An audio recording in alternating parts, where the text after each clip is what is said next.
Class 9 chapter number 2 दूसरी इकाई ताई। विश्वंभर नाथ शर्मा कौशिक इन्होंने इसको लिखा है। एक तरह की एक कहानी है इसमें जिसको अपन सुन सकते, बहुत ही अच्छी कहानी है, ध्यान से सुनेंगे। सबसे पहले परिचय में आ जाते। ये 1899 को अंबाला पंजाब में पैदा हुए थे और 1945 को मर गए। इन्होंने क्या क्या लिखा है, हिंदी में, संस्कृत में, फारसी, उर्दू, बंगाली, अलग अलग भाषाओं का ज्ञान था इनको। प्रख्यात कहानीकार, बहुत ही बढ़िया कहानियां लिखा करते थे। उपन्यासकार कौशिक जी करके इन्होंने एक उपन्यास भी लिखा था जिसमें उन्होंने पात्रों और चरित्रों का निर्माण में मनोविज्ञान का आधार लिया है। प्रमुख कृतियां खास उन्होंने क्या लिखा है, बेटा, पेरिस के नर्तकी, साध की होली, चित्रशाला, मणिमाला, कल्लोल, माँ, भिखारिनी उपन्यास आदि, ये सब इन्होंने लिखा। अब फिलहाल इस गद्य में क्या है, इस गद्य में इन्होंने बताया है कि इस कहानी में कौशिक जी ने एक नारी का स्वयं की पुत्री की चाहत, उसको अपने पुत्र, अपना बच्चा चाहिए करके, उसको क्यों चाहिए करके निष्ठुरता, उसके हृदय के परिवर्तन और मार्मिक ढंग से प्रस्तुत किया है। देखते इस पूरी कहानी को हम लोग पढ़ेंगे तो समझ में आएगा कि क्या क्या कहानी है ताई में। ताऊ जी हमें लेला गाड़ी मतलब रेलगाड़ी ला दोगे, कहता हुआ एक 5 साल का बालक था। वो रामूदास जी की ओर दौड़ता है। बालक बोलता है, उसमें बैठकर बलि दूर जाएंगे, उसमें बैठकर दूर जाएंगे, हम भी जाएंगे, चुन्नी को भी ले जाएंगे, बाबूजी को नहीं ले जाएंगे, हमें रेलगाड़ी नहीं ला देते। ताऊ जी तुम ला दोगे तो तुम्हें ले जाएंगे। बाबू और किसे ले जाएगा? पास में बाबू रामदास जी अर्धांगिनी बैठी थी, उनकी बीवी बैठी हुई थी। बाबू साहब ने उनकी ओर इशारा करते हुए कहा, और अपनी ताई को नहीं ले जाएगा? बालक कुछ देर तक अपनी ताई की ओर देखता रहा और ताई जी उस समय कुछ चिड़ी हुई सी बैठी थी। बालक को उनके मुख का भाव अच्छा न लगा, अतः वह बोला, ताई को नहीं ले जाएंगे। ताई जी सुपारी काटती हुई बोली, अपने ताऊ को ही ले जा, मेरे ऊपर दया रख। ताई ने यह बड़ी बात बड़ी रुखाई के साथ कही, थोड़ा चिढ़ते हुए बोला उन्होंने। बालक ताई के शुष्क व्यवहार को तुरंत ताड़ गया। बाबू साहब ने फिर पूछा, ताई को क्यों नहीं ले जाएगा? बालक, ताई हमें प्यार नहीं करती, जो प्यार करे तो ले जाएगा। बाबू, जो प्यार करे तो ले जाएगा। बालक ने ताऊ जी को प्रसन्न करने के लिए केवल सिर हिलाकर स्वीकार कर लिया, परंतु मुख से कुछ नहीं कहा। बाबू साहब उसे अपनी अर्धांगिनी के पास ले जाकर बोले, लो इसे प्यार कर लो, तुम्हें ले जाएगा। मनोहर ने ताऊ की बात को उत्तर नहीं दिया। उधर ताई ने मनोहर को अपनी गोद से ढकेल दिया। मनोहर नीचे गिर पड़ा। शरीर में चोट तो नहीं लगी पर हृदय में चोट लगी। बालक रो पड़ा। मनोहर के चले जाने पर बाबू रामदास जी रामेश्वरी से बोले, तुम्हारा यह कैसा व्यवहार है? बच्चे को धकेल दिया, जो उसे चोट लग जाती तो? रामेश्वरी मुंह लटका कर बोली, लग जाती तो अच्छा होता, क्यों मेरी खोपड़ी पर लाद देते हो? आप ही मेरे ऊपर डालते हो और आप ही अब ऐसी बातें करते हो। बाबू साहब कुड़कर बोले, इसी को खोपड़ी पर लादना कहते हैं। रामेश्वरी, और नहीं तो किसे कहते? और नहीं तो किसे कहते? तुम्हें तो अपने आगे और किसी का दुख सुख सूझता ही नहीं, न जाने कब किसका जी कैसा होता है। तुम्हें उन बातों की कोई परवाह नहीं, अपनी चुहल से काम है। बाबू, बच्चों की प्यारी बातें सुनकर चाहे जैसा जी हो प्रसन्न हो जाता है, मगर तुम्हारा हृदय न जाने किस धातु का बना हुआ है। रामेश्वरी, तुम्हारा हो जाता होगा और होने को होता है, मगर वैसा बच्चा भी तो हो, पराये धन से कहीं घर भरता है। बाबू साहब कुछ देर चुप रहकर बोले, यदि भतीजा पराया धन कहा जा सकता है तो फिर मैं नहीं समझता कि अपना धन किसे कहेंगे। बाबू रामदास जी धनी आदमी है, कपड़े की आढ़त का काम करते हैं, लेन देन भी है इनका, और इनसे एक छोटा भाई, उनका नाम कृष्णदास। दोनों भाइयों का परिवार एक ही है। रामदास जी के पास निसंतान है वो, कृष्णदास जी की 2 संतान है। पुत्र, वही पुत्र जिसके पाठक परिचित हो चुके हैं। एक कन्या चुन्नी है, कन्या की आयु 2 वर्ष लगभग है। रामदास जी अपने छोटे भाई और उनकी संतान पर बड़ा स्नेह है कि उनके प्रभाव से उन्हें अपनी संतानहीनता कभी खटकती नहीं है। दोनों बच्चों के साथ खेल कूद लेते हैं वो, परंतु रामदास जी की पत्नी रामेश्वरी को अपनी संतानहीनता का बड़ा दुख रहता है कि उनके पास अपने खुद के बच्चे नहीं है। वो दिन रात संतान की सोच में ही घुले रहती कि मेरे भी कब के बच्चे होंगे। रात को भोजन आदि से निवृत्त होकर रामदास जी शैया पर लेटे शीतल ठंडी ठंडी हवा लेके आनंद ले रहे होते। पास ही दूसरी शैया पे रामेश्वरी जी हथेली पर सिर रखे किसी चिंता में डूबी हुई थी।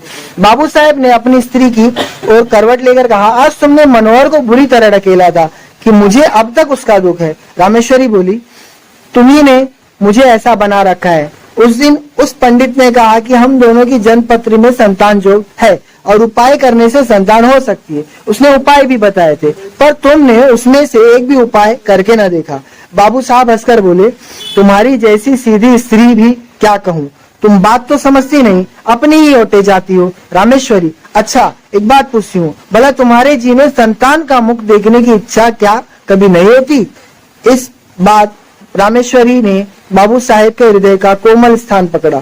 वह कुछ देर चुप रहे, तत्पश्चात लंबी सांस लेकर बोले, भला ऐसा कौन मनुष्य होगा जिसके हृदय में संतान का मुख देखने की इच्छा न हो, परंतु क्या किया जाए, जब नहीं है और न होंगे कोई आशा ही है, तब उसके लिए व्यर्थ चिंता करने से क्या लाभ। इसके सिवा जो बात अपनी संतान से होती है वही भाई की संतान से भी हो रही है। जितना स्नेह अपनों पर होता है उतना ही इन पर भी है।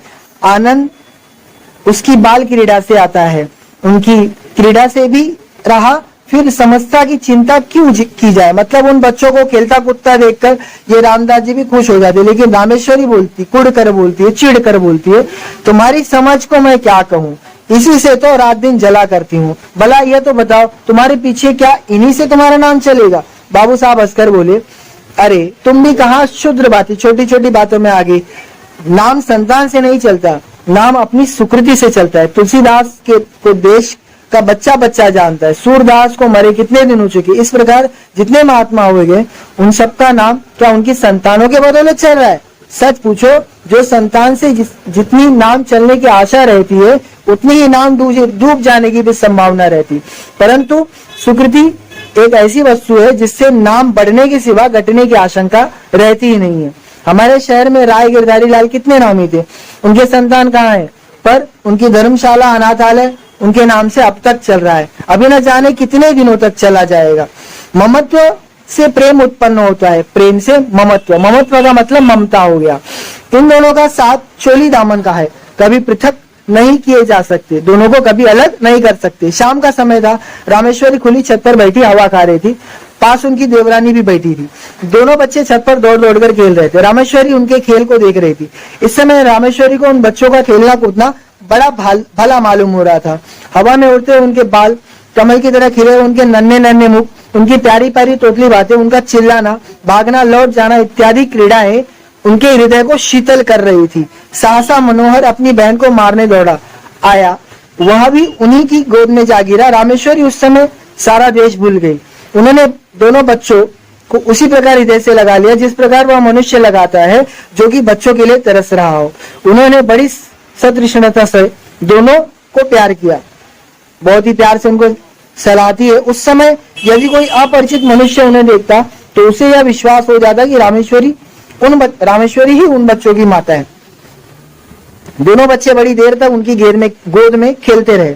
सहसा उस समय किसी के आने की आहट पाकर बच्चों की माता वहां से उठकर चली गई। कोई तो आता है तो इसके लिए उनकी जो माँ रहती है वहां से चली जाती। मनोहर, ले रेलगाड़ी, कहते हुए बाबू रामदास जी छत पर आ गए। बाबू रामदास जी आ जाते, उनका स्वर सुनते ही दोनों बच्चे रामेश्वरी से गोद से तड़प कर निकल भागे। दोनों उठ के पट से भाग जाते। रामदास जी ने पहले दोनों को खूब प्यार किया, फिर बैठकर रेलगाड़ी दिखाने लगे। खिलौना लेकर आए थे। पति को बच्चों में मगन होते देख उनकी भौहें तन गई। बच्चों के प्रति हृदय में वही घृणा और द्वेष भाव जाग उठा। अब पति प्यार करने लगा उन्हीं बच्चों को, तो अब रामेश्वरी जी को तकलीफ होने लगी। बच्चों को रेलगाड़ी देकर बाबू साहब रामेश्वरी के पास आ गए। मुस्कुराकर बोले, आज जो तुम बच्चों को बड़ा प्यार कर रही थी, इससे मालूम होता है कि तुम्हारे हृदय में उनके प्रति कुछ प्रेम अवश्य है। ऐसा लग रहा है कि तुमको भी थोड़ा बहुत बच्चों से प्यार है। रामेश्वरी की पति की यह बात बुरी लगी। उसे अपनी कमजोरी पर बड़ा दुख हुआ। केवल यह दुख नहीं, उस पर क्रोध भी आया। वह दुख और क्रोध के प्रति उक्त वाक्य भी बढ़ गया। उसकी कमजोरी पति पर प्रकट होगी, यह बात उसके लिए असह्य होगी। अब यह बात उनको बर्दाश्त नहीं हुआ। रामदास जी बोले, इसलिए मैं कहता हूँ अपनी संतान के लिए सोच करना वृथा है। अपनी संतान के बारे में मत सोचो। तुम अगर इनसे प्रेम करने लगोगी तो अपनी संतान प्रतीत होने लगेगी। मुझे इस बात की प्रसन्नता है कि तुम इनसे स्नेह करना सीख रही हो। मुझे भी खुशी है कि तुम इनसे प्यार करना आप सीख रही हो। यह बात बाबू साहब के नितांत हृदय से कही थी, परंतु रामेश्वरी को व्यंग्य गंध माने हुए। अब रामेश्वरी को लगा कि ये मेरे को तंज कस रहे, उल्टा बोल रहे। उन्होंने कुड़कर गुस्से में चिढ़कर बोली, इन्हें मौत भी नहीं आती, मर जाए पाप कटे। आठों पर आंखों के सामने रहने से प्यार को जी ललचा उठा है। इनके मारे कलेजा और भी जला करता है। बाबू साहब ने पत्नी को मौन देखकर कहा, अब झेपने से क्या लाभ, प्रेम को छिपाना व्यर्थ है, छिपाने की आवश्यकता भी नहीं। रामेश्वरी जल भूनकर बोली, मुझे क्या पड़ी है जो मैं प्रेम करूंगी, तुम्ही को मुबारक रहे निगोड़े, आप ही आकर गुस्से है। एक घर में रहने में कभी कभी हंसना बोलना पड़ता है, परसों जरा यूं ढकेल दिया, तुम उस पर तुमने सैकड़ों बातें सुनाई, संकट में प्राण, न यो चैन न त्यों चैन, न इससे खुशी न उससे खुशी। बाबू साहब को बड़ा क्रोध आ गया। इस बात पर बाबू साहब गुस्से में कर्कश स्वर में कहते, न जाने कैसे हृदय की स्त्री है, अभी अच्छी खासी बैठी बच्चों से प्यार कर रही थी, मेरे आते गिरगिट के तरह रंग बदलने लगी। रामेश्वरी ने इसका कोई उत्तर नहीं दिया। अपने शोक तथा क्रोध में वो आंखों द्वारा निकालने लगी। बेचारी रोने लगती है। जैसे जैसे बाबू रामदास जी का स्नेह दोनों बच्चों पर बढ़ता जा रहा था, वैसे वैसे रामेश्वरी का द्वेष और घृणा भी बढ़ती जा रही थी। प्रायः बच्चों के पीछे पति पत्नी में कहासुनी हो जाया करती थी, दोनों आपस में कभी तू मैं हो जाया करती थी। रामेश्वरी को कभी कभी पति के कटु वचन मतलब कठोर वचन भी सुनने पड़ते थे। इस प्रकार कुछ दिन तो बीत जाते हैं। नियम के अनुसार रामेश्वरी छत पर अकेले बैठी हुई थी और बहुत सारा कुछ उसके दिमाग में दिल में चल रहा था। अब विचार कुछ नहीं, अपनी निज संतान का अभाव, अपने पास तो बच्चा नहीं है उसके बारे में सोच रही थी, और भाई के संतान के प्रति प्रेम, अनुराग का मतलब होता है प्रेम। कुछ देर बाद जब उनको विचार आया कि उन्हीं को कष्टदायक प्रतीत होने लगा, तब वो अपना ध्यान दूसरी ओर लगाने के लिए टहलने लगी। वह टहल रही थी कि मनोहर दौड़ता हुआ आया। मनोहर को देखकर उनकी बुकटी चढ़ गई। वह छत की चार दीवारी पर हाथ रखकर खड़ी होगी। संध्या का समय था, आकाश में रंग बिरंगे पतंगे उड़ रही थी। मनोहर कुछ देर तक खड़ा पतंगों को देखता और सोचता रहा कि कोई पतंग काटकर उसकी छत पर गिरे और आनंद आए। देर तक गिरने की आशा के बाद दौड़कर रामेश्वरी के पास आया, उनकी टांगों में लिपट कर बोला, ताई हमें पतंग मंगा दो। रामेश्वरी ने झिड़क कर कहा, चलत अपने ताऊ से मांग जाकर। मनोहर कुछ अप्रतिभा होकर फिर आकाश की ओर ताकने लगा। अब छोटा बच्चा, उसको लगे भी कोई पतंग गिरेगी तो मेरे को पतंग मिल जाएगी। थोड़ी देर बाद उससे ना रहा गया। इस बार उसने बड़े लाड से अत्यंत कम स्वर में, ताई मंगा दो हम भी उड़ाएंगे। इस बार उसकी बोली प्रार्थना से रामेश्वरी का कलेजा पसीज जाता है।